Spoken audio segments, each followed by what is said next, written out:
ಈ ಲೆಕ್ಕ ಬಿಡಿಸ್ರಿ 2016ನೇದು 61ನೇ ಲೆಕ್ಕ ವಿಡಿಯೋ ನಂಬರ್ 11. ಈ ಲೆಕ್ಕ ನೀವು ಬಿಡಿಸಿದ್ರಿಂದ ನಾ ತಿಳಿಸ್ತೀನಿ. ವಿಡಿಯೋ ಆನ್ ಮಾಡಿದ್ರ ಎಲ್ಲರೂ ಬೋರ್ಡ್ ಕಡೆ ನೋಡ್ರಿ. ಈ ಪ್ರಶ್ನೆಯನ್ನ ಸರಿಯಾಗಿ ಅರ್ಥ ಮಾಡ್ಕೊರಿ. 2 ರೀತಿ ಒಳಗೆ ಹೇಳತ್ತನ್ನ, ಇದಕ್ಕೆ ಟ್ರಿಕ್ ಅದ. ಅದನ್ನು ನೀವು ನೋಡ್ಕೊಂಡು ಬಿಟ್ರಿ ಅಂತಂದ್ರೆ ಮುಗದೆ ಹೊತ್ತು ಭಾರಿ ಅಂದ್ರೆ ಭಾರಿ ಸರಳ. ಆದ್ರೆ ಒಂದು ಸ್ವಲ್ಪ ಹೆಂಗೆ ಇದ್ದಾಗ ಹಂಗೆ ತಿಳ್ಕೊಬೇಕು ಅನ್ನೋದು ನೀವು ತಿಳ್ಕೊಬೇಕು. ನಾ ಹಿಂಗೆ ತಿಳಿಸ್ತೇನೆ. ಪ್ರಶ್ನೆ ಓದಿ. ಎ ಮತ್ತು ಬಿ ಎಂಬ ಪಾತ್ರೆಗಳಲ್ಲಿ ಕ್ರಮವಾಗಿ 145 ಮತ್ತು 116 ಲೀಟರ್ಗಳಷ್ಟು ಹಾಲು ಇದೆ. ಪ್ರತಿಯೊಂದು ಪಾತ್ರೆಯಲ್ಲಿರುವ ಹಾಲನ್ನು ನಿರ್ದಿಷ್ಟ ಸಂಖ್ಯೆಯಲ್ಲಿ ಅಳೆಯಬಹುದಾದ ಗರಿಷ್ಠ ಪಾತ್ರೆಯ ಗಾತ್ರ ಎಷ್ಟು ಅಂದರೆ ಆ ಹಾಲನ್ನು ಎಷ್ಟು ದೊಡ್ಡ ಗಾತ್ರದ ಅಳತೆಯ ಮಾಪನವನ್ನು ತಗೊಂಡ್ರೆ ಬೇಗನೆ ಹಾಲು ಖಾಲಿ ಆಗ್ತಾವ ಅಂತ ಕಂಡು ಹಿಡಿಬೇಕಾದ್ರೆ ಗರಿಷ್ಠ ಅಳತೆ ಮಾಪನ ಅಂದ್ರೆ ಮಸ. ಈಗ ಮಸಾನ ಟ್ರಿಕ್ಕದಾಗ ನಾ ಹೇಳ್ಬಿಡ್ತೇನೆ ಮೊದಲು. ಈಗ ಸದ್ಯ ಏನದ ಅಂದರೆ ಈ 145ಕ್ಕೆ 116ಕ್ಕೆ ಭಾಗಿಸಲ್ಪಡುವ ಸಂಖ್ಯೆನೇ ಮಸ ಇರ್ತಾವ. ಅದ್ರಾಗ 2 ಸಿಕ್ಕು ಅಂತಂದ್ರೆ ದೊಡ್ಡದೆ ನೀವು ಅಂಕಿಯನ್ನು ಉಪಯೋಗ ಮಾಡಬೇಕು. ಇಲ್ಲಿ 1 ನೋಡೋದು, 1ರಲ್ಲಿ ಅಂತೂ ಭಾಗ ಹೋಗ್ತದೆ, ಇದು ಹೋಗ್ತದೆ, ಆದರೆ ಇದು ಅಲ್ಲ. ಇದು 29ರಲ್ಲಿ ನೋಡ್ರಿ, 29 ಇಲ್ಲೇ 145, 29 ಇಲ್ಲೇ 100, 29 116 ಮಗಿ ಬಂದು ಅಂದ್ರೆ ಮಸ ಏನಾಗ್ತದೆ 29 ಆಗ್ತದೆ. ಉತ್ತರ ದೊಡ್ಡ ಅಳತೆಯ ಮಾಪನ 29 ಲೀಟರ್ದು ಆಗ್ತದೆ. ಇದು ಬಾಯಿದೆ. 23ರಲ್ಲಿ ಭಾಗ ಹೋಗೋದಿಲ್ಲ. 23ಕ್ಕೆ 116 ಒಂದು ಅಂಕಿ ಭಾಗ ಹೋಗಲಿಲ್ಲ ಅಂದ್ರೆ ಇದು ಉತ್ತರ ಅಲ್ಲೇ. ಯಾಕಂದ್ರೆ ನವೋದಯದಾಗ ರೀತಿ ಪ್ರಕಾರ ಗಣಿತ ಮಾಡ್ಕೋತ ಆ ರೀತಿ ಪ್ರಕಾರ ಕಲಿಬೇಕು. ಮತ್ತು ಆ ರೀತಿ ಪ್ರಕಾರ ಮಾಡ್ಕೋತ ಬಾಯಿಲೇನೆ ಉತ್ತರ ಹಾಕೋದು.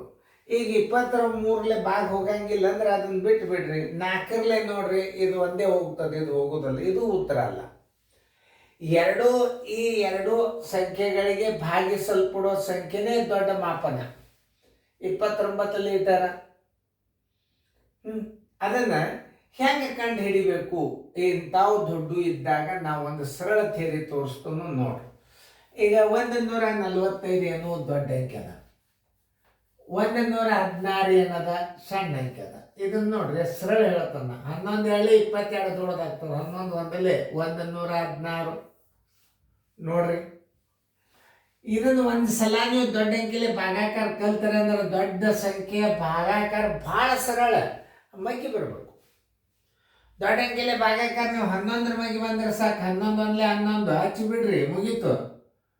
ಮಸ ತೆಗಿಯಾಗ ಒಂದು ನೇಮ್ ಏನದ ಅನ್ನೋದು ನೀವು ಲಕ್ಷ್ಯ ಕೊಟ್ಟು ನೋಡ್ಬೇಕು.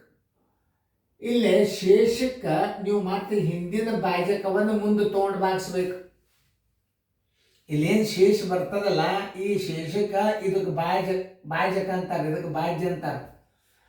ಭಾಜಕದಿಂದ ಭಾಗಿಸಿದಾಗ ಶೇಷ ಏನು ಬರ್ತಲ್ಲ, ಅದಕ್ಕೆ ನೀವು ಮತ್ತೆ ಏನು ಮಾಡಬೇಕು? ಭಾಜಕ ಮಾಡ್ಕೋಬೇಕಾದ್ರೆ. ಭಾಜಕ ಮಾಡ್ಕೊಳ್ಳೋದಂದ್ರೆ ಏನು ತೋರಿಸ್ತಾನೆ.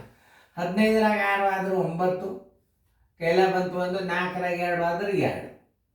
ಇದು ಶೇಷ. ಭಾಜಕ ಅಂದ್ರೆ ಏನು? ಇಲ್ಲಿ ಮತ್ತೆ ನೀವು ಭಾಜ್ಯನ ಮಾಡ್ಕೋಬೇಕು. ಇದು ಭಾಜಕ ಅಥವಾ ಭಾಜ್ಯ ಯಾವ್ದಂದ್ರೆ ಇದು ನೋಡಿ 116. 29 4ಲೆ 116. ಯಾವ ಅಂಕಿನಿಂದ ಭಾಗ ಹೋಗ್ತದು? 29ರಿಂದ. ಗರಿಷ್ಠ ಮಾಪನ ಬರೋಬ್ಬರಿ ಗರಿಷ್ಠ ಅಳೆಯಬಹುದಾದ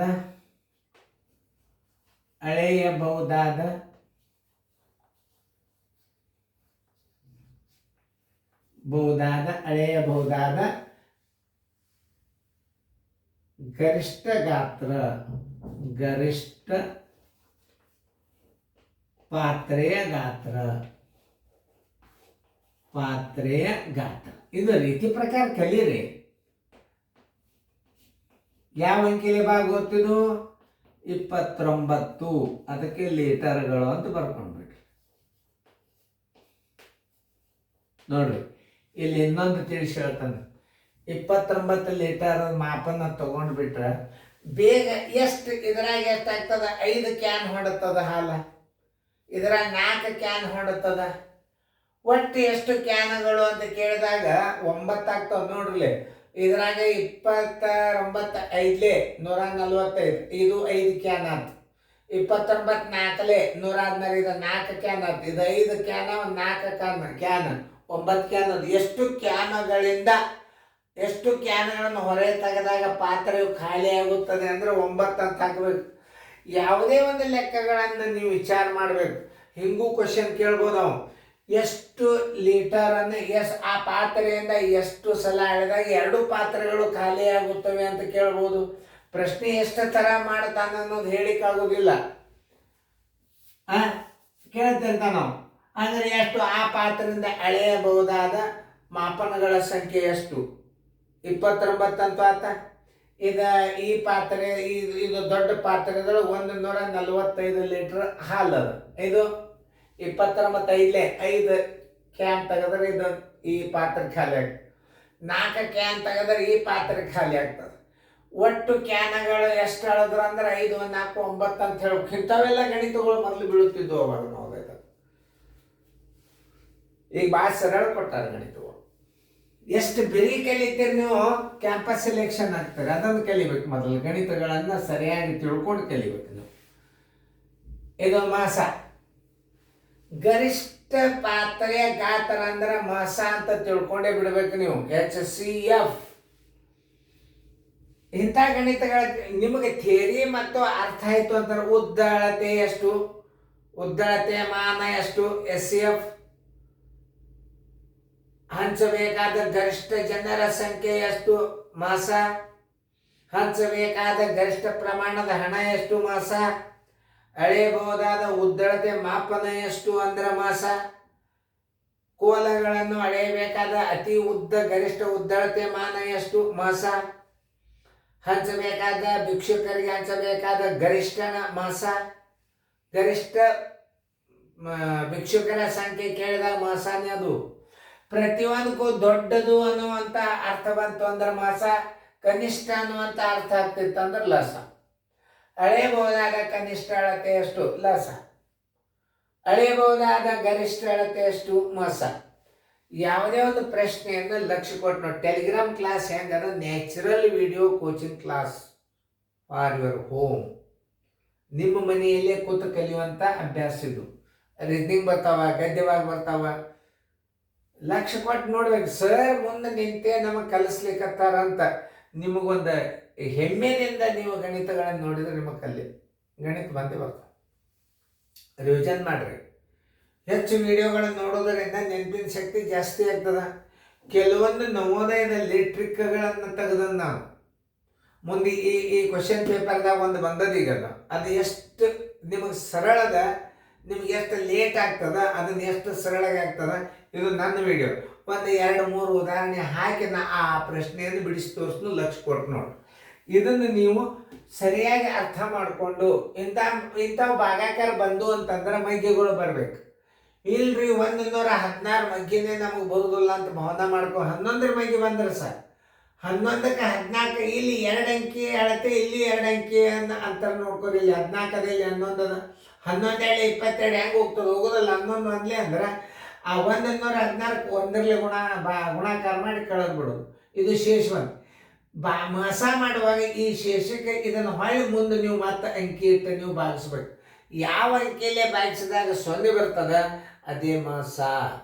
ನೀವು ಸರಿಯಾಗಿ ತಿಳ್ಕೊರಿ. ನೀವು ನೋಡ್ರಿ, ನೀವು ಈ ವಿಡಿಯೋ ಕ್ಲಾಸ್ಗಳನ್ನು ನೋಡಿದ್ರೆ ನಿಮ್ಮ 10th PUC first year second year ಅವು ಹೊಸ ಗಣಿತಗಳನ್ನು ಕಲೀರಿ. ಈ ಗಣಿತಗಳು ಬರ್ತಾವ. ಅವಾಗ ಎಷ್ಟೋ ಮಂದಿ ಸ್ಟೂಡೆಂಟ್ಗಳು ಹೇಳ್ತಾರೆ, ನೀವು ಕಲಿಸಿದ ಗಣಿತಗಳು ಈಗ ಬರ್ಲಿಕ್ಕತ್ತಾವ್ರಿ ಸರ್ ಅಂತ ಹೇಳ್ತಿರ್ತಾರೆ. 8th 9th ಇರ್ತಾರೆ, ನನಗೆ ಫೋನ್ ಮಾಡ್ತಿರ್ತಾರೆ ರವಿವಾರಕ್ಕೊಂದು. ಇದನ್ನು ನೀವು ಎಷ್ಟು ಕಲಿತೀರಿ, ಯಾವ ವಿದ್ಯಾರ್ಥಿ ಲಕ್ಷ್ಯ ಕೊಟ್ಟು ಕಲಿತಾನ ಅವನ ಆರೋಗ್ಯ ಸುಧಾರಣೆ ಆಗ್ತದೆ, ಸರಿಯಾಗಿ ಊಟ ಹೋಗ್ತದೆ, ಸರಿಯಾಗಿ ಅವನ ತಂದೆ ತಾಯಿ ಬಂದ್ರೆ ಟಕ ಕುಣಿತಿರ್ತಾರ.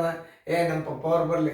ನೀ ಗಣಿತ ಕಲ್ತಿದ್ರೆ ನಿನ್ನ ಪ್ರತಿಭೆಯನ್ನು ಹೊರಗೆ ಹಾಕುವಂಥ ಶಕ್ತಿ ನೀ ಬೆಳೆಸ್ಕೊಂಡಿ ಅಂದ್ರೆ ನಿನಗೆ ಊಟನೂ ಸರಿಯಾಗಿ ಆಗ್ತದೆ, ನಿದ್ದೆನೂ ಸರಿಯಾಗಿ ಆಗ್ತದೆ, ಸರಿಯಾಗಿ ಅಭ್ಯಾಸ ಮಾಡಬೇಕು ಅನ್ನೋದು ಆಸೆ ಬರ್ತದೆ, ಪಾಲಕರಿಗೆ ಖುಷಿ ಆಗ್ತದೆ.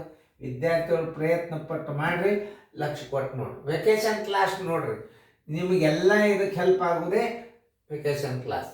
ವೆಕೇಶನ್ ಕ್ಲಾಸಿಗೆ ಜಾಯಿನ್ ಆಗಬೇಕಾದ್ರೆ 30 ತನಕ ಮಗ್ಗಿ ಭಾಗಾಕಾರ ಬಂದಿರ್ಬೇಕು. ಅವ್ರಿಗೆ ಮಾತ್ರ ವೆಕೇಶನ್ ಕ್ಲಾಸ್ ತಿಳಿತದ, ಉಳುಕಿದವ್ರಿಗೆ ತಿಳಿಯೋದಿಲ್ಲ. ಥ್ಯಾಂಕ್ ಯು ವೆರಿ ಚೆನ್ನಾಗಿ ನೋಡ್ರಿ ವಿಡಿಯೋ.